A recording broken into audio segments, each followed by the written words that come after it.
तो बच्चों पिछले वीडियो में हम आमीटर तक पढ़ चुके थे। आज की वीडियो में हम उससे आगे देखेंगे। चलिए देखते हैं। माना कि प्लेटिनम इलेक्ट्रोड का प्रयोग करते हुए संगलित NaCl का वैद्युत अपघटन करते हैं।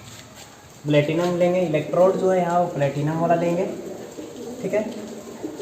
और प्लेटिनम इलेक्ट्रोड का प्रयोग करते हुए संगलित जो NaCl है, मतलब द्रवित, ठीक है, द्रवित NaCl,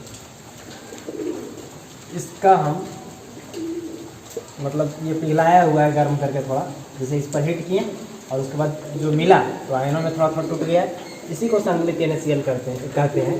इसी का वैद्युत अपघटन करते हैं।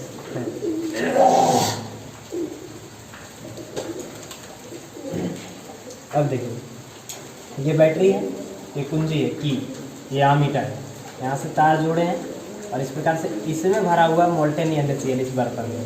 और यहाँ पर देखिए, ये हो गया एनोड, ये हो गया कैथोड। अब होता क्या है कि NaCl को देखिए सॉलिड के रूप में, ठोस या सॉलिड गर्म किए, मोल्टेन रूप में आ गया। इस मोल्टेन रूप को यहाँ डाल के रखे हैं। अब देखिए एनोड पर यहाँ पर क्या होती है और कैथोड पर क्या होती है। देखिए एनोड पर क्या होती है, एनोड पर यहाँ जो Na प्लस और Cl माइनस ऐसा ढेर सारा होगा ना, यहाँ पर जो Na प्लस और Cl माइनस ढेर सारा होगा, क्योंकि NaCl जो ठोस रूप है, Na प्लस Cl माइनस, उसको इस बर्तन में डाल के रखते हैं। अब देखिए यहाँ पर जो है Na प्लस और Cl माइनस ढेर सारा होगा। तो हमने कहा था कि जो आयन है वो कुछ एनोड की तरफ और कुछ आयन कैथोड की तरफ जाते हैं, ठीक। तो ये बात आपको बहुत अच्छे से याद होगा कि कैटायन जो है वो कैथोड की तरफ जाते हैं, कैटायन जो है वो कैथोड की तरफ जाते हैं। तो देखिए Na प्लस जो है वो इधर की ओर दौड़ेंगे और ये जो दोनों इसी से है, इसी से कैटायन, इसी से कैथोड। कैटायन कैथोड की तरफ और एनायन एनोड की तरफ दौड़ते हैं। मतलब कैटायन मतलब धनायन और एनायन मतलब ऋणायन। अब देखिए एनोड पर क्या होता है, क्लोरीन माइनस जो है वो अपना इलेक्ट्रॉन त्याग देता है, दो त्याग दिया और इलेक्ट्रॉन त्याग कर Cl2 का रूप ले लेता है। और यहाँ क्या होता है, कैथोड पे सोडियम जो है, यहाँ पर प्लस वाला जो है, वो जा करके अपना इलेक्ट्रॉन यहाँ से प्राप्त कर लेता है। एक इलेक्ट्रॉन क्या करता है, प्राप्त कर लेता है ये इलेक्ट्रॉन, और सोडियम के रूप में यहाँ जब जमा हो जाता है। तो ओवरऑल जो रिएक्शन होता है पूरा तरह, यहाँ पर टोटल देखें क्या होता है रिएक्शन में। तो देखिए Na प्लस Cl में मोल्टेन लिए थे और इलेक्ट्रोलिसिस किए, यानी विद्युत विच्छेदन किए, इस प्रकार से तार और जोड़े और करंट पास करवाएं, उसी को इलेक्ट्रोलिसिस कहते हैं। तो ये Na प्लस हाफ Cl2 बना और ये नॉन स्पॉन्टेनियस रेडॉक्स रिएक्शन है। ये खुद ब खुद नहीं हो रहा है, बल्कि करंट पास करने पर हो रहा है। खुद ब खुद हो तो स्पॉन्टेनियस, और खुद ब खुद ना हुआ तो नॉन स्पॉन्टेनियस। तो ये नॉन स्पॉन्टेनियस रेडॉक्स रिएक्शन हुआ, माने उपचयन और अपचयन दोनों ही। तो यहाँ तक समझ में आया। तो चलिए अब हम लोग देखने जा रहे हैं फैराडे के वैद्युत अपघटन का प्रथम नियम। वैद्युत अपघटन का जो नियम है उसको फैराडे ने दिया।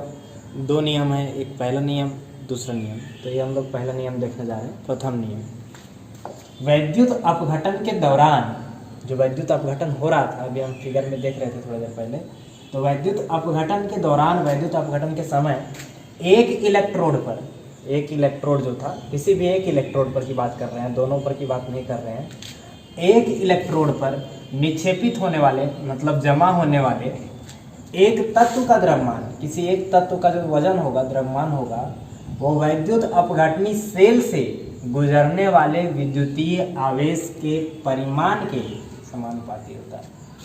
यानी वैद्युत अपघटन जिस समय होगा उस समय किसी एक तत्व का जो इलेक्ट्रोड पर द्रव्यमान जमा होगा, ठीक है, उसका जितना वजन जमा होगा वो वजन उतना ही ज़्यादा होगा जितना कि वैद्युत अपघटनी सेल से आवेश को गुजारा जाएगा। मतलब आवेश का परिमाण, आवेश की मात्रा जितना अधिक होगी, विद्युतीय आवेश की मात्रा जितना अधिक होगी, इलेक्ट्रोड पर जमा होने वाले एक तत्व का द्रव्यमान भी ज़्यादा होगा, ठीक है। तो ये दोनों आपस में क्या होते हैं, समानुपाती होते हैं। एक इलेक्ट्रोड पर जमा होने वाले एक तत्व का द्रव्यमान और उस सेल से वैद्युत अपघटनी सेल से गुजरने वाले विद्युतीय आवेश का परिमाण एक दूसरे के समानुपाती होता है। तो गणितीय रूप से लिख सकते हैं W directly proportional to Q, समानुपाती Q। प्रोपोर्शनल का चिन्ह हटाएंगे, इक्वल देंगे तो Z देंगे एक समानुपाती। यहाँ पर देखिए W क्या है, इलेक्ट्रोड पर जमा होने वाले तत्व का द्रव्यमान ग्राम में है, ग्राम में मापे हैं उसको। और Q जो है वो वैद्युत अपघटनी सेल से गुजरने वाले विद्युतीय आवेश है, और किस में है, कूलम्ब में है, या कूलम्ब में जिस जो भी कहें। तो Z तत्व का वैद्युत रासायनिक तुल्यांक है, और Z क्या है, तत्व का वैद्युत रासायनिक तुल्यांक, इलेक्ट्रोकेमिकल इक्विवेलेंट। अब देखिए हम जानते हैं कि इसको समीकरण 1 मान लेंगे। अब देखिए आगे क्या करते हैं। देखिए हम जानते हैं कि I बराबर Q/T होता है पहले से ही, तो इसको इधर ले जाएंगे तो Q बराबर IT हो जाएगा। ठीक है, अब समीकरण 1 और 2 से, समीकरण 1 देखें आप पहले से ही, कहाँ था समीकरण 1, ये वाला था समीकरण 1। ठीक है, इसको आप पहले ही देखे थे, मिटा देते हैं इसको, एक बीच में ऐसे लिखा हुआ था। तो देखिए समीकरण 1 से और यहाँ 2 दोनों मिला के क्या हो जाएगा, W बराबर ZIT। ठीक है, Q के जगह वहाँ पर मान W बराबर Z क्यों था, वहाँ पर Q का मान IT बैठा देंगे, जो W बराबर Z into I into T, समीकरण 3। अच्छा, अब यहाँ पर देखिए कि I बराबर, यदि हम ले लें, ये I जो है वो विद्युत धारा है, एम्पियर में है, और समय जो है वो सेकेंड में है यहाँ पर। ठीक है, और Z तो वैद्युत रासायनिक तुल्यांक है। लेकिन यदि हम यहाँ पर I का मान 1 एम्पियर ले लें, यानी I मान 1 एम्पियर कब होगा, जब यहाँ से देखिए थोड़ा सा, जब इसका मान Q का 1 कूलम रख दें और T समय जो है 1 सेकेंड रख दें, ये पूरा I क्या हो जाएगा, 1 एम्पियर हो जाएगा। तो 1 एम्पियर हो जाए I और समय भी हो जाए 1 सेकेंड। ठीक है, तो अगर ऐसा हो जाए,